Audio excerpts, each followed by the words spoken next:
এই পৃথিবীর ইতিহাসে সবচেয়ে গুরুত্বপূর্ণ মুহূর্ত কোনটি জানো?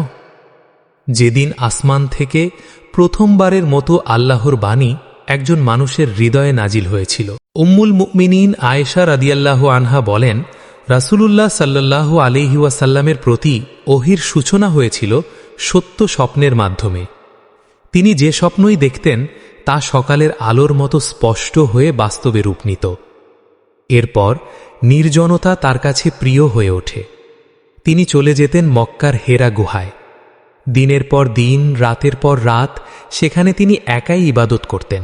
এই সমাজের অন্ধকার, এই মানবতার পথভ্রষ্টতা সবকিছু তাকে ভাবিয়ে তুলত। ঠিক সেই মুহূর্তে হঠাৎ একদিন হেরা গুহায় উপস্থিত হলেন জিবরাইল আলাইহিসসালাম। তিনি বললেন, পড়ো। রাসূলুল্লাহ সাল্লাল্লাহু আলাইহি ওয়াসাল্লাম বললেন, আমি তো পড়তে জানি না। ফেরেশতা তাকে শক্তভাবে জড়িয়ে ধরলেন, তারপর ছেড়ে দিয়ে আবার বললেন, পড়ো। তৃতীয়বার বললেন, পড়ো তোমার প্রতিপালকের নামে, যিনি সৃষ্টি করেছেন। তিনি মানুষকে সৃষ্টি করেছেন জমাট রক্ত থেকে। পড়ো, আর তোমার প্রতিপালক মহামহিমান্বিত। এটাই ছিল কোরআনের প্রথম আয়াত। এটাই ছিল ওহীর সূচনা।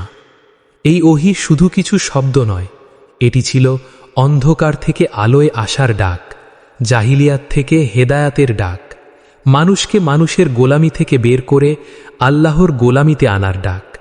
সেই দিন থেকে শুরু হল এক নতুন ইতিহাস, এক নতুন সভ্যতা, এক নতুন উম্মাহ। এই কোরআন আজও আমাদের ডাকছে, পড়ো, বোঝো, ফিরে এসো তোমার রবের দিকে।